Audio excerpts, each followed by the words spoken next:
진리를 사랑하시고 예수님의 재림을 기다리시는 성도 여러분 안녕하십니까? 계시록 18장 천사의 예언은 분명히 오늘날 21세기 예수 재림 전에 완성되어 성취될 것입니다. 계시록 18장 1절입니다. 이 일 후에 다른 천사가 하늘에서 내려오는 것을 보니 큰 권세를 가졌는데 그의 영광으로 땅이 환하여 지더라.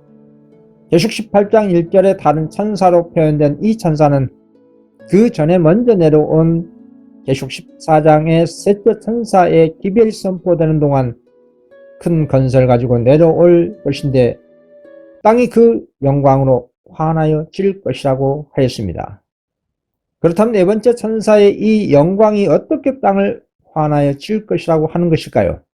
이 영광이라는 것은 저 하늘의 태양빛과 같은 물리적인 빛을 말하는 것이 아닙니다. 땅을 환하게 하는 이 천사의 영광이라는 것은 성령께서 하나님께 온전히 헌신한 인간 도구들을 은혜롭게 축복하셔서 그 남녀노소의 입을 열어 하나님을 찬양하고 감사하게 될 것이고, 물이 바다를 덮듯이 하나님을 아는 지식과 하나님의 비할 데 없는 영광의 세상이 충만하게 될 것이라는 예언입니다. 그래서 하박국 선지자는 그날에 대해서 이렇게 증언했습니다. 하박국 2장 14절, 이는 물이 바다를 덮음같이 여호와의 영광을 인정하는 것이 세상에 가득함이니라. 그리고 계시록 18장 4절에 다른 음성으로 표현된 다섯째 천사들은 계시의 증언에 많은 천사들로 계시되어 예언됐습니다. 다섯째 천사들은 짐승의 표를 받지 말라는 최후의 셋째 천사 기별에 추가된 반중 소리입니다. 계시록 18장 4절, 또 내가 들으니 하늘로부터 다른 음성이 나서 이르되 내 백성아 거기서 나와 그의 죄에 참여하지 말고 그가 받을 재앙들을 받지 말라. 이때는 세상의 모든 나라 족속 방언 백성들이 하나님의 계명과 인간의 계명과 차이를 알고 분명한 선택을 할 때입니다.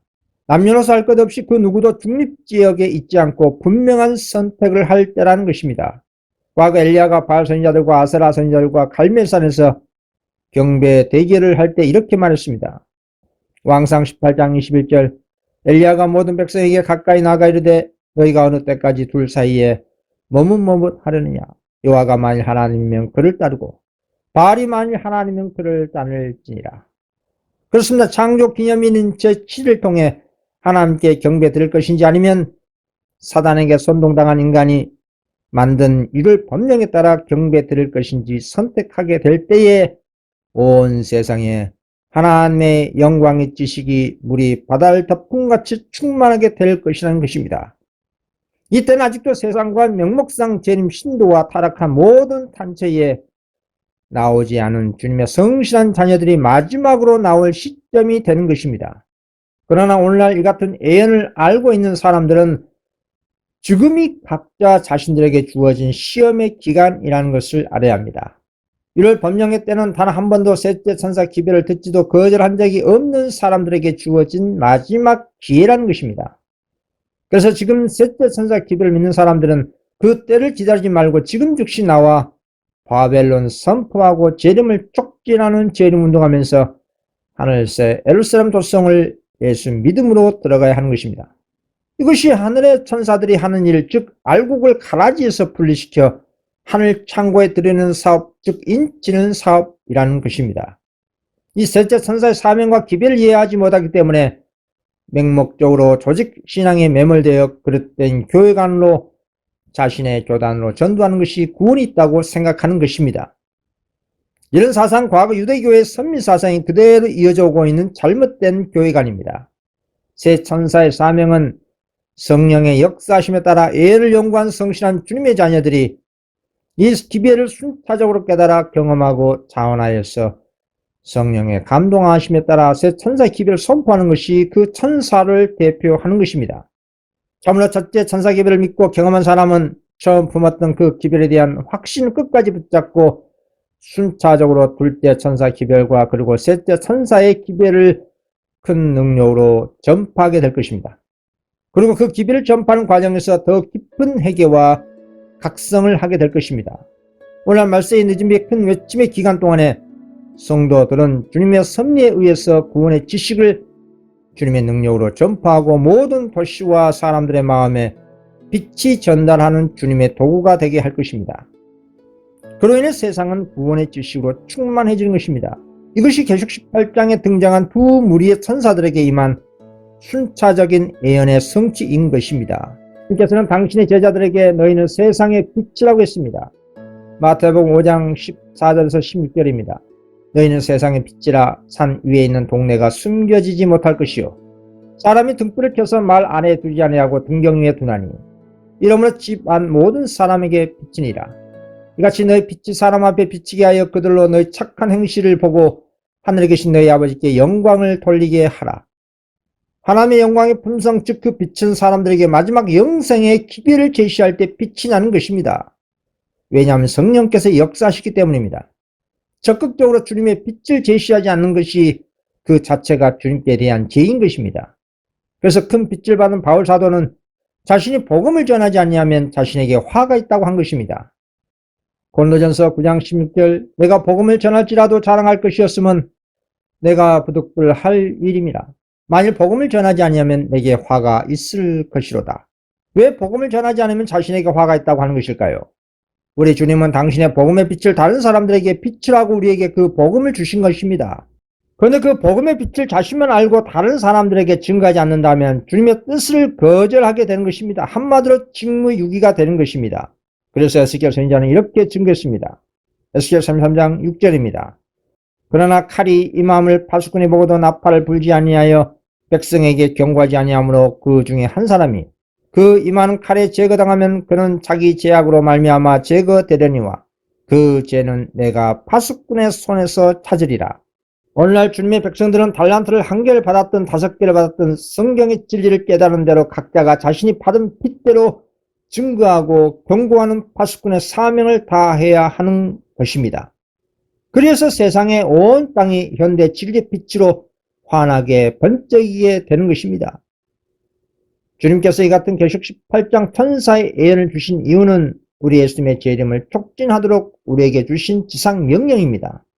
하나님의 예언은 주님의 자녀들에게 그 예언을 연구하고 깨달아 성취시키라는 주님의 지상 명령이라 이 말입니다. 막연하게 언젠가 예언이 이루어지겠지, 언젠가 짐승의 표가 제정되겠지, 언젠가 예수님 오시겠지 하는 막연한 피상적으로 믿으면 뜨뜻미지근한 라오디아 교회의 상태에서 결코 빠져나오지 못하게 되는 것입니다. 예수님의 재림을 촉진하는 것이 모든 그리스도인의 특권이라고 했습니다.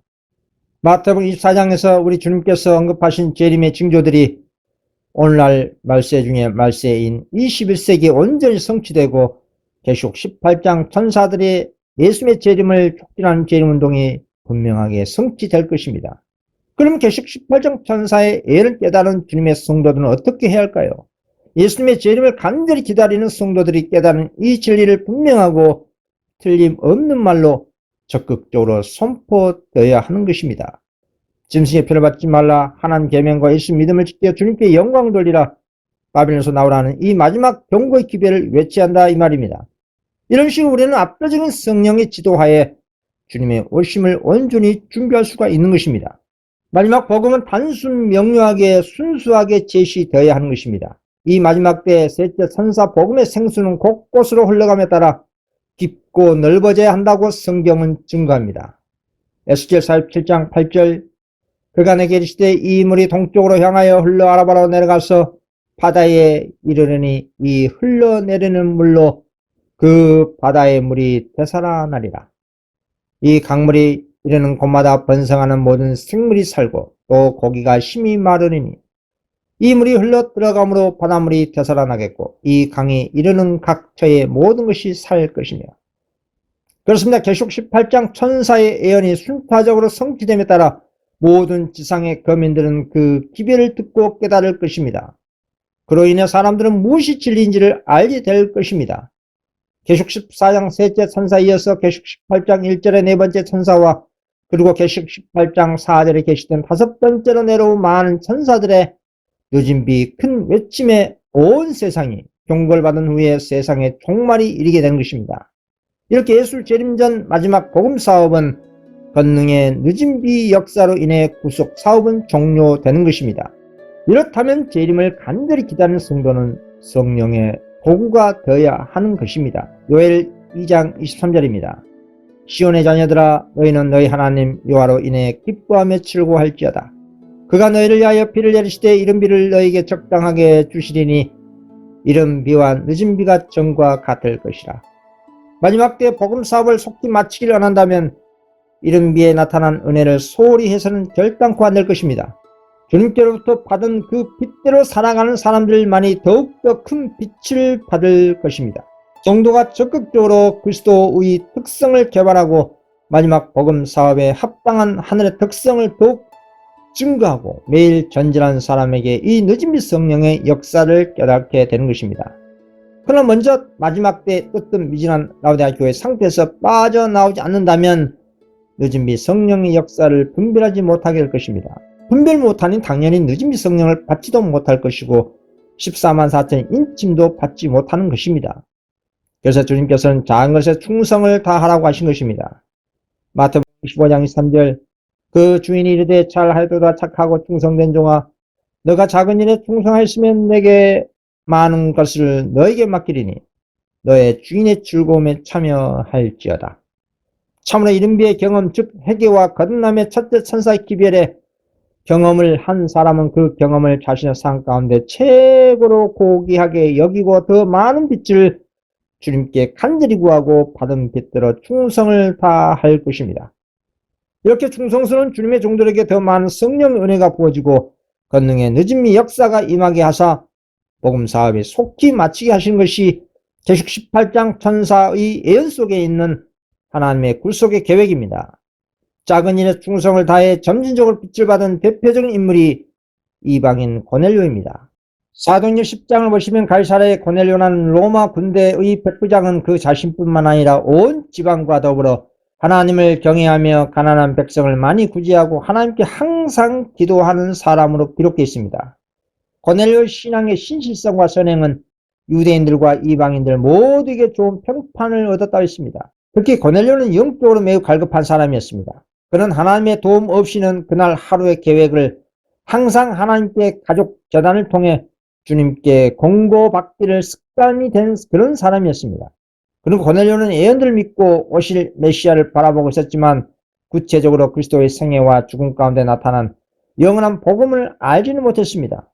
특히 그 당시 유대교회는 이방인들을 매우 부정한 대상으로 여겼기 때문에 고넬료라는 이방인을 상대하려고 하지 않았습니다. 그래서 주님께서는 하늘에서 직접 고넬료에게 당신의 사자를 보내셨던 것입니다. 사도행전 10장 3절에서 5절입니다. 하루는 제9시쯤 되어 환상 중에 발치범에 하나님의 사자가 들어와 이르되 고넬료야 하니 고넬료가 주목하여 보고 두려워 이르되 주여 무슨 일입니까?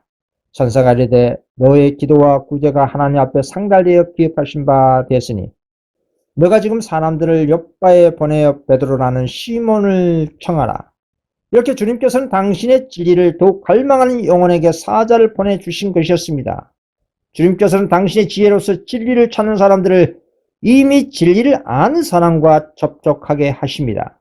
먼저 빛을 받은 사람들이 어둠에 있는 사람들에게 빛을 나누어 주도록 하는 것이 하나님의 복음의 계획입니다. 그래서 주님께서는 베드로와 고넬료에게 천사를 보내사 그들을 서로 연결시켜 주신 것이었습니다. 주님께서는 이 과정을 통해 이방인을 터부시하는 그 당시 유대인들 그리고 베드로의 편견을 제거해 주시기에 하늘에서 내려보낸 보자기 속에 각종 네발 가진 짐승과 기는 것과 공중에 나는 것들을 보여주셨습니다. 그리고 그 환상의 뜻은 베드로나 유대인들이나 오늘날 우리들에게도 저 세상에 있는 이방인들을 배척하지 말라는 그런 교훈이었습니다. 다 하나님의 사랑하는 자녀들이다 이 말입니다.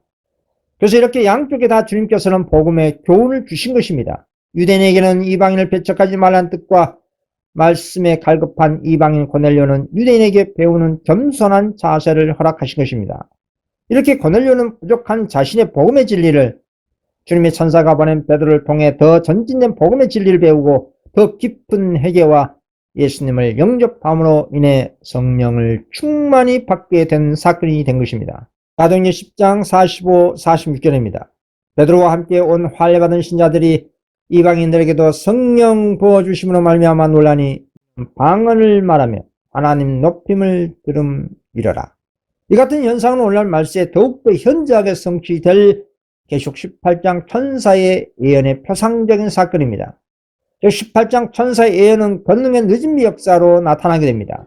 그래서 마지막 11시 일꾼들이 오늘날 이 세상과 천주교와 개신교 가운데 신실한 성도들이 바벨에서 나와서 늦은비 성령을 받아 큰 권능을 행사하여 구속사업을 종료시켜 버릴 것을 계시록 18장 4절의 예언인 것입니다. 물론 기존의 명목상 재림교회들에서도 소수가 나오겠지만 대다수는 셋째 천사 기별을 한 번도 듣거나 거절한 적이 없는 세상과 천주교 개신교에서 나오게 될 것을 성경은 예언한 것입니다. 이렇게 오늘날 이 세상의 이방인들과 천주교 개신교인들도 자신들이 받은 빛을 고넬처럼 충성스럽게 그 빛을 세상에 비추게 되면 더욱더 성령을 풍성하게 받게 될 것을 주님께서 약속하신 것입니다. 물론 그런 사람들은 성령의 인도하심에 따라서 자신이 몸담고 있는 그 타락한 단체에서 분리하여 나오게 될 것입니다. 그리고 예언의 말씀의 빛을 따라 하늘새 예루살렘 도성으로 입성하게 될 것입니다. 이렇게 오늘날 지성시대의 마지막 때는 회개와 거듭남의 이 이른비의 경험과 성화와 온전함의 늦은비의 경험이 둘 다 중요하다는 것입니다. 참으로 성령으로 말미암아 이른비의 경험자는 분명히 성숙한 열매를 맺는 늦은비의 경험까지 하게 될 것입니다. 왜냐하면 고넬처럼 그 여호와의 은혜의 맛을 더욱더 맛보길 원하기 때문에 주님께서는 그런 영혼에게 당신의 은혜를 더욱더 풍성하게 부어주신 것입니다. 성경 속의 의인들 가운데 대표적인 늦은비의 경험자들이 있습니다. 그 사람들은 아브라함과 욥입니다. 믿음의 조상 아브라함에게 인간적 결점이 나타나는 그 사건이 이방인들에게 자신을 구원하자 부인을 누이라고 거짓말한 적이 있었습니다. 그리고 하나님의 약속의 후손을 자신의 생각으로 이루고자 하나님의 약속과 시간을 인내로서 견디지 못하고 여종 하갈의 몸을 통해 하나님의 약속의 후손을 만들려는 그런 불신을 나타냈습니다. 아브라함은 자신의 지난날 모든 잘못을 단 하나의 사건으로 역전시켰습니다. 그 시험이 이삭을 모리아산에 가서 하나님께 번제로 바치라는 시험에 순종한 것이었습니다. 그 당시에 이교의 날에서는 인신제사가 횡행했는데 그 우상의 제사 방식에 똑같이 한다는 것을 아브라함 자신에게는 도저히 용납할 수가 없었기 때문에 이 시험이 혹시 사단의 유혹이 아닌지 의심하지 아니할 수가 없었습니다. 그러나 하나님의 분명한 지시란 것을 깨닫게 된 결정적인 것이 모리아산에 하나님의 임재의 상징인 구름이 둘러싸인 것을 보고 마음에 확신하고 이삭을 데리고 모리아산에 가 이삭을 바치려고 결행을 하는 그 순간에 주님께서는 이렇게 말씀하셨습니다. 창세기 22장 12절 사자가 이르시되 그 아이에게 내 손을 대지 말라. 그에게 아무 일도 하지 말라. 너가 내 아들 내 독자라도 내게 아끼지 아니하시니 내가 이제야 너가 하나님을 경외하는 줄을 아노라. 그렇습니다. 이것이 늦음의 경험이라고 하는 것입니다. 참으로 거듭난 주님의 자녀는 하나님께서 요구하는 것이 내게 가장 소중한 것이라고 할지라도 아낌없이 즐거이 헌신하는 그 믿음의 정신이 성령의 열매를 맺는 늦은비의 경험이라고 하는 것입니다. 그리고 욥을 보십시오. 재산과 자식과 아내와 건강과 친구들 모두 잃었습니다. 이 세상에 호홀단신으로 있는 것처럼 애롭게 있었습니다. 마치 하나님께 완전히 버림받는 것처럼 자신에게 임한 그 설상가상 재난을 어떻게 견뎌냈을까요? 욥은 사단이 참수한 내용과 전혀 다르게 자신에게 임한 재난으로 인해 하나님께 원망하는 것이 아니라 도리어 하나님께 경배를 드렸습니다. 욥기서 1장 20절, 21절, 22절입니다. 욥이 일어나 겉옷을 찢고 머리털을 밀고 땅에 엎드려 예배하여 이르되 내가 못해서 알몸으로 나와 싸운즉 또한 알몸이 그리로 돌아가올지라. 주신 이도 여호와시요 거두신 이도 여호와시오니 여호와의 이름이 찬송을 받으실지니라 하고 이 모든 일에 욥이 범죄하지 아니하고 하나님을 향하여 원망하지 아니하니라. 이 같은 놀라운 욥의 신앙과 믿음은 욥이 참으로 거듭나지 않았다면 그 같은 성숙한 모습을 나타내 볼 수가 없는 것이었습니다. 어떤 어려운 힘든 상황과 환경에도 불구하고 전적으로 하나님께 경배한 이 정신과 태도는 열매를 맺고도 남은 훌륭한 늦은비의 축복인 것입니다. 이 같은 두 구조의 늦은비의 경험을 오늘날 참으로 거듭난 성도에게도 분명하게 임하게 될 것입니다. 그 재난과 환난이 우리 자신에게 임할지라도 욥처럼 하나님께 감사 찬양하며 그리고 아브라함처럼 믿음으로 순종할 것을 잊지 마시기 바랍니다. 마지막으로 계시록 18장 천사의 예언 가운데 여자의 남은 자손이 겪는 최고의 늦은 비의 경험은 짐승의 표 사건입니다. 세상의 모든 거민들과 기존 안식을 지킨다고 공언하는 재림 교단들도 다 이를 법령에 굴복하지만 여자의 남은 자손 24만 4천이라는 극소수의 성도만이 짐승의 표에 굴복하지 않고 하나님의 거룩한 안식일에 충성스럽게 지킬 것을 성경은 예언한 것입니다. 계시록 12장 17절 용이 여자에게 분노하여 돌아가서 그 여자의 남은 자손 곧 하나님의 계명을 지키며 예수의 증거를 가진 자들과 더불어 싸우려고 바다 모래에 서 있더라. 극소수의 적은 무리가 하나님의 계명을 지킴으로 생계가 막히고 벌금과 투옥과 사형 선고를 당할지라도 사단의 압력에 굴하지 않고 하나님의 계명에 충성함으로 인해 하나님 계명과 예수 믿음을 지키는 것이 곧 계시록 18장 천사의 예언 가운데 늦은 비의 경험이라고 하는 것입니다. 그리고 이렇게 계시록 18장 4절에 수많은 천사들을 표상하는 이 땅의 신실한 하나님의 성도들이 늦은 비 큰 외침을 통해 익은 곡식을 수확하기에 우리 예수님은 속히 오시게 되는 것입니다. 계시록 14장 14절에서 16절입니다. 또 내가 보니 흰 구름이 있고 구름 위에 인자와 같은 이가 앉으셨는데 그 머리에는 금 멸관이 있고 그 손에는 예리한 낯을 가졌더라.